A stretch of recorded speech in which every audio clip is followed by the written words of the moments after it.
Hey everyone, it's Strange Michael. I hope you're doing well today. I have a review here for my first ever game review for this particular channel. This is a very horror focused channel. I haven't really reviewed anything but movies, and I just did a TV show for Scream the TV series Season 1.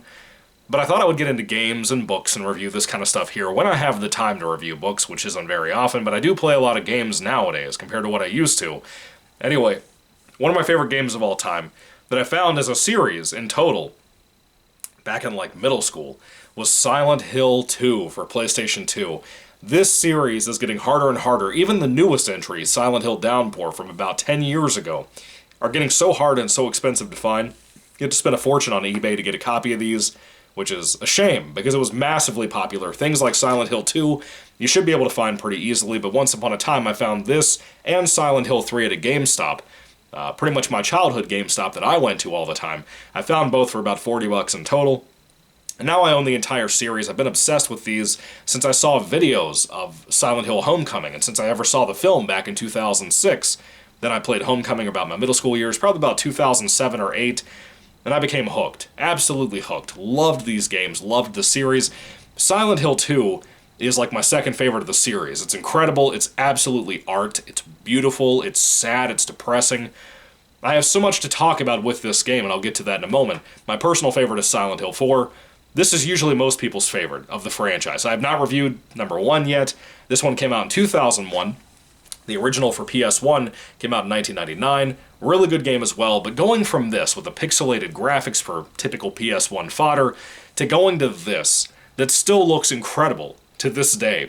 Something that visually I'd rather look at than most games that come out now that technically look better, or technically play better, or feel better, or anything like that. Even the newer Silent Hills don't come close to how good this was, and is. I just played it again for the first time in a long time on my PS2, and loved it just as much as ever. And here I am with the entire series, including the movies, Silent Hill and Silent Hill Revelations at the bottom there. I'm a massive fan. I think I'm going to make a video here soon talking about when I became a fan, telling really my entire story, and which ones I encountered first, what I got into, so on and so on. If you'd like to see that video, let me know down in the comment section down below. But for now, let's just talk about the incredible masterpiece that is Silent Hill 2. This game essentially is about a man named James Sunderland, who is looking for his wife who passed away, supposedly 3 years ago.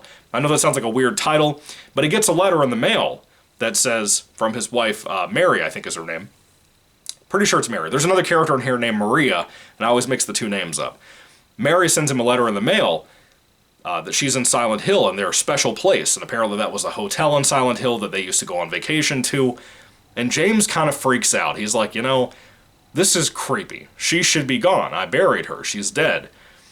And he drives out to Silent Hill, and basically we are on the outskirts of Silent Hill when the game begins. And you have to walk and find your way into the town, which of course this is like an abandoned town. There's not really anything in Silent Hill. The only thing there happen to be these creatures, these monsters, and I think all of them are pretty much different game to game depending on what games we're talking about. The first 4 or 5 typically always have different monsters because they all kind of relate to that particular person and what they're going through. Silent Hill typically is more about atmosphere than anything. It's not really about jump scares, even though each game has maybe 1 or 2 in the entire game, at least in the earlier 5. The rest after that are like a jump scare fest.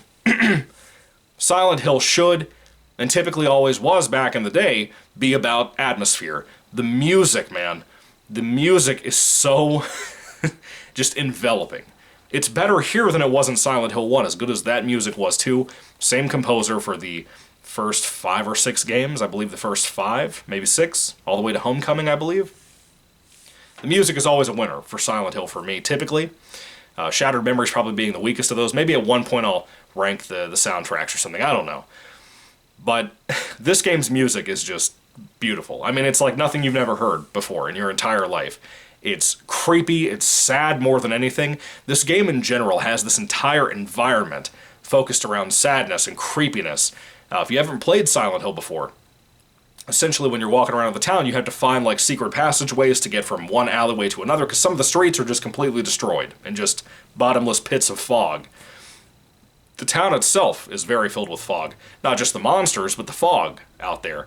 You can only see so far ahead of yourself as you're running from area to area. trying to find open doors and unlock doors. You have to find maps to make sure that you can find where you're going. And when you get to the interiors of some of the buildings and stuff, which, by the way, this only takes about 11 or so hours to complete, maybe 10 for the entire story. It's when you get to each place that you're actually able to go inside of, you have to find a map to be able to explore those places too. And you basically want to check every single door that you can possibly find, try to pick up as many bullets and handguns and that kind of thing as you possibly can. Med kits, all of that. You need it. You need it. To me personally, this is the one of the easier Silent Hill games. It's very quick. You have a lot of ammunition to use, and it's just fun. It's a fun, scary, eerie experience that will linger with you your entire life. The first time you ever experience this game, you're going to always feel uneasy about it. And every time I came back to keep playing this on my PS2, I felt so uneasy about it. Every time I wanted to come back and play this, as soon as the menu would show up on the screen, I just felt off, and I was like, I don't want to play this. But then I was like, no, I want to, because I've loved this for so long, I want to play it again. It's just this unsettling feeling that this game and this series, for the first 5 entries for me personally, really instill in me, that still affect me all these years later. Almost 15 years later in my life, it still creeps me out. It still bothers me, and I know everything in and out that's going to happen in this game because I played it and watched it on YouTube so much growing up. It's pretty much like either a replay or a rewatch once a year for me, because I love it so much. This one and Silent Hill 4, like I said, my 2 personal favorites. The game looks beautiful, like I said. Music is beautiful. Everything about it's beautiful. There's not really anything to complain about. I love the puzzles that you have to solve in the game to get from area to area, to get keys, to do this, to do that.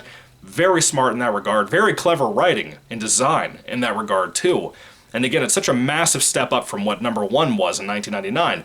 This being a 2001 game, being one of the earlier PlayStation 2 games, it's like nothing you've ever seen. You know? This is before Grand Theft Auto Vice City.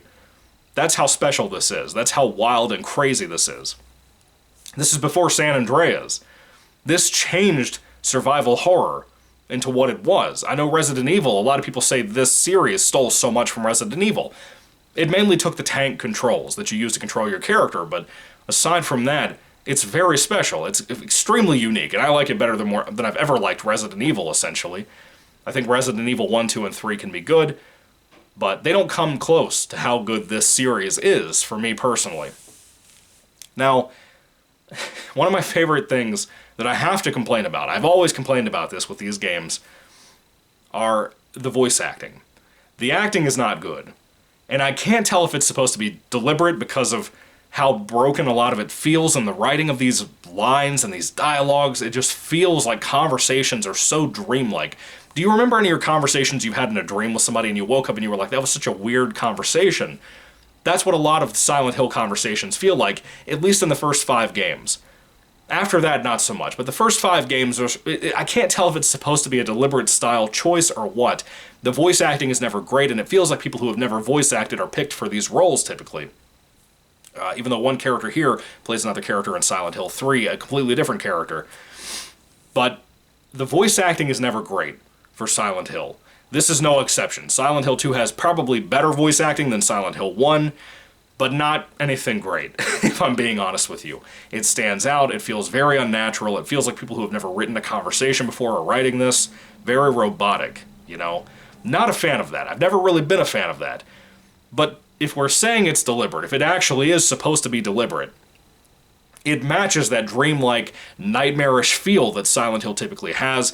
It matches that dreamlike quality to this game, particularly out of the Silent Hill series. This feels, to me, like Silent Hill 4, the most dreamlike entries of the entire franchise. As nightmarish as all of them typically are, those two really stand out in a very different way, in a more dreamy way, if you will, as I said over and over again.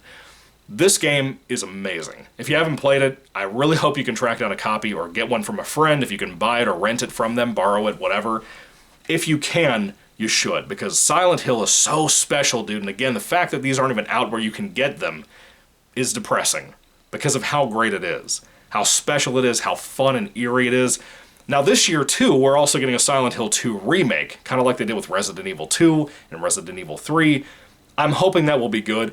I am worried that they're going to ruin it, because every modern release that's been a massive thing people have looked forward to and had a hype train for have been messes like Saints Row. And like Cyberpunk, you know, it's been a little rough for the big, major, exciting releases. Not something like Elden Ring, though, so maybe there is some hope. But Silent Hill 2's re-release, remake, whatever, I'm hoping will be good, and I'm hoping it'll bring people into being the fans of this. Of course, this year we're supposed to get another movie from Christoph Gans, who made the first film. We're supposed to have like 4 new games aside from Silent Hill 2, or 3, or something like that. There's a lot of new Silent Hill content coming out. I'm really excited for all of it. I plan on reviewing all of it. If it's stuff I have access to, it's not like a digital-only thing or an online-only thing. But the Silent Hill 2 remake, I'm really excited for. I hope it's as good as I'm thinking it'll be. It looks incredible so far. It looks like one of the greatest remakes of all time. But for right now, I'm just talking about this original game. This is perfect. This is perfect. Aside from the voice acting thing, this is a perfect game. The voice acting thing isn't as prominent in the game. Out of the 10 or 11 hours you're playing this, there's not as much talking. So it's kind of like, does it really matter as much? It's like a 10% portion of the game. It's not that big of a deal. But I can overlook it because I love it, and again, it feels kind of deliberate to be kind of short and feel robotic in a lot of ways with the writing of the lines and dialogue and all that. So, for me personally, I think it's a perfect game. I think it's a masterpiece. As I said, it's incredible, it's really great, it's fucking frightening. It is so horrifically scary in a way that I've never experienced atmosphere like that before, and it's a reason why Silent Hill became my favorite game franchise pretty much of all time as I grew up. As much as I love Grand Theft Auto, as much as I love Saints Row, this is like my favorite franchise ever of video games. Because they're perfect. They're exactly what I wanted them to be, and the ones that are really good are really excellent, amongst everything ever created for gaming. Anyway, Silent Hill 2, have you played this? Do you love it? Do you hate it? I'd love to hear your thoughts and comments on this incredible game down in the comment section down below. Let me know everything you guys think about this awesome, awesome little game. I love it so much. It's so powerful, dude, and it's so depressing. Every time I finish this, I want to cry over the final things that happen in the game because of how well done they are. The execution of this game is so special and so beautiful and so vivid. And again, it's such a massive improvement over the first game that I already love too. So that should tell you everything you need to know. Silent Hill 2, what do you think about it? Put your thoughts and comments down below again. Thank you guys for watching. And if I had to rate this game on a 5-star basis, I would easily give this a 5 out of 5 stars. You can debate the voice acting thing all you want. This is easily a 5 out of 5 star rating for me because it's so good, because it's so great. It's so special and it deserves to be talked about that way, permanently, forever, and ever. Anyway, thank you guys for watching. God bless you all. I'll have some more Silent Hill reviews in the future, I hope to at least have them up at some point. Maybe not all this year before the new Silent Hill 2 remake and the new movie and all that, but I plan on reviewing all of them at some point, because I love them so much, and because of how special they are to me. Anyway, thank you for tuning in to my first ever game review for this channel, the Strange Michael channel. I hope you enjoyed it, I hope you had a good time with it, and again, let me know some pointers down in the comment section down below if you want to, tell me some things I should improve on, or do this, or do that. Thank you guys, God bless you all, and goodbye.